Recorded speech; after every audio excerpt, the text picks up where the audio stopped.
Isaías, del Deutero Isaías y del Trito Isaías, ¿verdad que sí?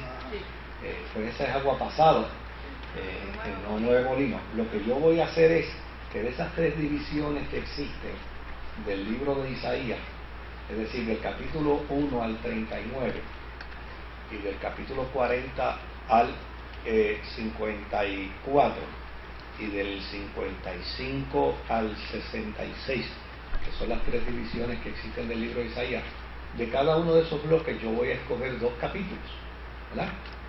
Por lo menos escogí uno para hoy y tengo otro para mañana, para el martes que viene, que es continuación del de hoy. Y así vamos a estar en 3 martes más, trabajando 2 capítulos de Isaías del 1 al 39, de Isaías del 40 al 55 y de Isaías del 56, debía haber dicho primero, al 66, que es donde están esos 3 segmentos, ¿no? Históricos del profetismo de Isaías. El capítulo que yo escogí para hoy es el capítulo 6, el capítulo 6 de Isaías. Y la razón por la que escojo el capítulo 6 es porque en este capítulo Isaías va poco a poco bajando. Es que esto es para peso heavy. Peso heavy. No, el peso heavy lo baja más. Para que baje. Del capítulo 6 de Isaías, la razón por la que lo escojo es porque en ese capítulo se encierran varios aspectos interesantes. Uno de ellos es el llamado al profetismo del profeta, y otro de ellos es las circunstancias de ese profetismo, ¿no? Cómo es que ese profetismo opera y cuál es el propósito de ese profetismo. Y desde luego, como le dijo la hermana Rebeca, una de las cosas que vamos a ver dentro del libro de Isaías es la gran similitud que hay con el Evangelio dentro del libro de Isaías. O sea, el libro de Isaías presenta una similitud extraordinaria de muchos aspectos evangélicos del presente, del día de hoy. Y desde luego, pues por eso es que quise escoger el capítulo 6 y el martes que viene el capítulo 7. Después del 6 y del 7, el martes que viene, pues yo doy la oportunidad para si entre el 40 al 55 hay 2 capítulos que ustedes quieren que discutamos, pues lo vamos a discutir con mucho gusto. Este es Reina Valera, ¿vale? Esta Biblia, les voy a decir qué versión es esta Biblia. Esta Biblia es, vamos a ver si por aquí nos dice la versión. ¿La que dejaron aquí? No, esta Biblia es la nueva versión internacional. Ah, bueno. Nueva versión internacional de Editorial Vida. Esta Biblia la donó a la iglesia Manolo, un hermano de la iglesia. Él la donó a la iglesia para el púlpito. Por eso es que hace unos domingos atrás hicimos referencia a ese gesto bonito de Manolo de donar esta Biblia para la iglesia. Así que vamos a leer el capítulo 6 de Isaías. Y dice la palabra del Señor: el año de la muerte del rey Usías, vi al Señor excelso y sublime, sentado en un trono. Las orlas de su manto llenaban el templo. Por encima de él había serafines, cada uno de los cuales tenía 6 alas. Con 2 de ellas se cubrían el rostro, con 2 se cubrían los pies, y con 2 volaban. Y se decían el uno al otro: Santo, Santo, Santo es el Señor Todopoderoso. Toda la tierra está llena de su gloria. Al sonido de sus voces se estremecieron los umbrales de las puertas, y el templo se llenó de humo. Entonces grité: ¡ay de mí, que estoy perdido! Soy un hombre de labios impuros y vivo en medio de un pueblo de labios blasfemos. Y no obstante, mis ojos han visto al Rey, al Señor Todopoderoso. En ese momento voló hacia mí uno de los serafines.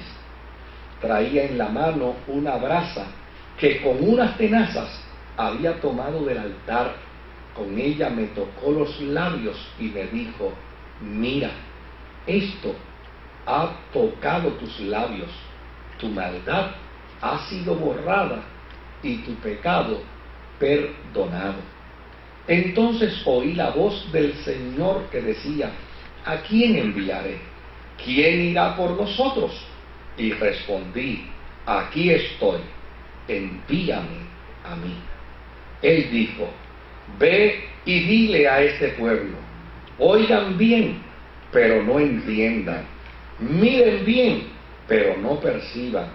Haz insensible el corazón de este pueblo, embota sus oídos y cierra sus ojos, no sea que vean con sus ojos, oiga con sus oídos y entienda con su corazón y se convierta y sea sanado. Entonces exclamé: ¿hasta cuándo, Señor?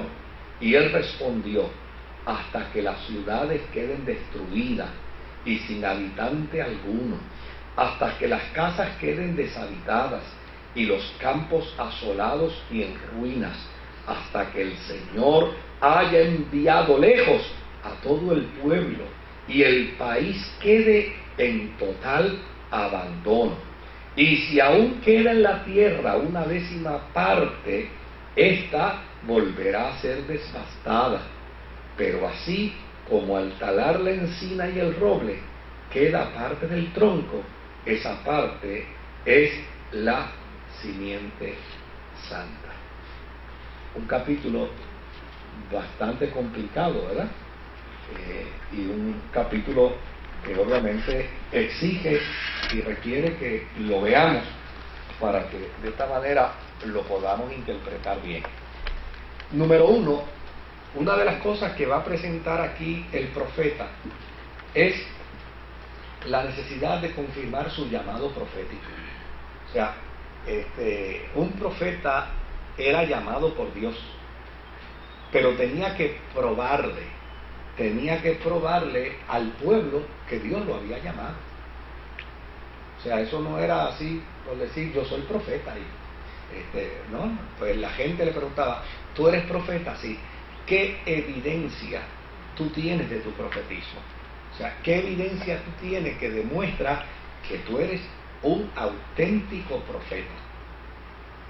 Y desde luego era obligación del profeta entonces dar la evidencia. Si no podía producir la evidencia, pues obviamente su profetismo era puesto en duda. Y en el caso aquí de Isaías, cuando se le pregunta cuál es la evidencia que puede demostrarnos a nosotros que tú eres un profeta auténtico, él dice: en el año en que murió el rey Usías, yo tuve una visión donde a mí me comisionaron como profeta. Ahora, para poder entender lo que él quiere decir, esta es mi evidencia de que soy profeta, esta es la evidencia que yo tengo de mi profetismo, hay que ver qué fue lo que le pasó a Usías. Y para ver qué fue lo que le pasó a Usías, tenemos que ir a Segunda de Crónicas. En Segunda de Crónicas, en el capítulo 26. Y del capítulo 26 de Segunda de Crónicas, vamos allí a ver qué fue realmente lo que le pasó al rey Usías. Que Isaías dice que eso fue lo que lo convirtió a él, obviamente, en el profeta de Dios. Segunda de Crónicas, capítulo 26. Segunda de Crónicas, capítulo 26, y versículo, vamos a ir más o menos del versículo 11 en adelante, para no tomar mucho tiempo, ¿verdad? Dice, Uzías contaba con un ejército que salía a la guerra por escuadrones, ¿verdad? Y dice, de acuerdo con el censo hecho por el cronista Heyel y por el oficial Maseías, bajo la dirección de Hananías, funcionario del rey, el total de los jefes de familia era de 2.600, todos ellos guerreros valientes. Bajo el mando de estos había un ejército bien entrenado, compuesto por 307.500 soldados, que combatían con mucho valor para apoyar al rey en su lucha contra los enemigos. A ese ejército Uzías lo dotó de escudos, lanzas, cascos, corazas, arcos y hondas. Construyó en Jerusalén unas máquinas diseñadas por hombres ingeniosos y las colocó en las torres y en las esquinas de la ciudad para disparar flechas y piedras de gran tamaño.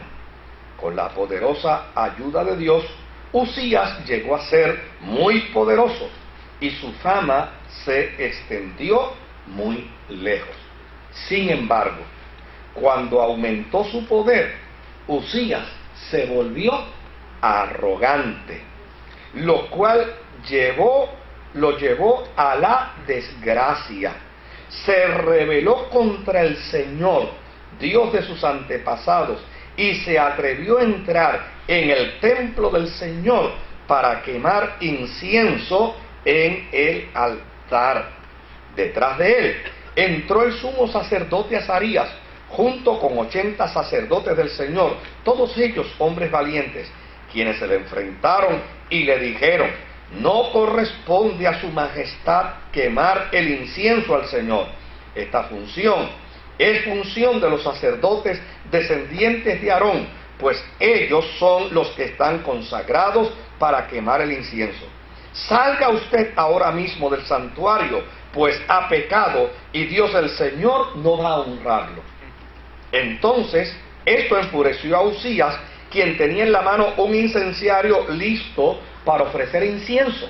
Pero en ese mismo instante, allí en el templo del Señor, junto al altar del incienso y delante de los sacerdotes, la frente se le cubrió de lepra. Al ver que Uzías estaba leproso, el sumo sacerdote Azarías y los demás sacerdotes lo expulsaron de allí a toda prisa. Es más, él mismo se apresuró a salir, pues el Señor lo había castigado. El rey Uzías se quedó leproso hasta el día de su muerte. Desde luego, ¿cuál es la evidencia del profeta para demostrar que él es un auténtico profeta de Dios? En esa misma fecha, en ese mismo tiempo, él estaba en el mismo lugar donde estaba Uzías, y se le apareció el Señor, y se le aparecieron los serafines. Pero contrario a Uzías, él no fue soberbio. Contrario a Uzías, él no fue arrogante, sino todo lo contrario. Cuando él se percató que el Señor estaba allí, él mismo confesó que era ¿qué? Que era pecado. Y en lugar de morir, le perdonaron el pecado y lo declararon ¿qué? Lo declararon profeta. ¿Se da cuenta? De esta forma Isaías autentiza su ministerio. De esta forma es que él dice: yo soy profeta, porque a Uzías lo mató Dios, a mí me perdonó. Yo confesé mi pecado y salí de la presencia de Dios para ser profeta. El rey entró a la presencia de Dios y salió leproso. Por lo tanto,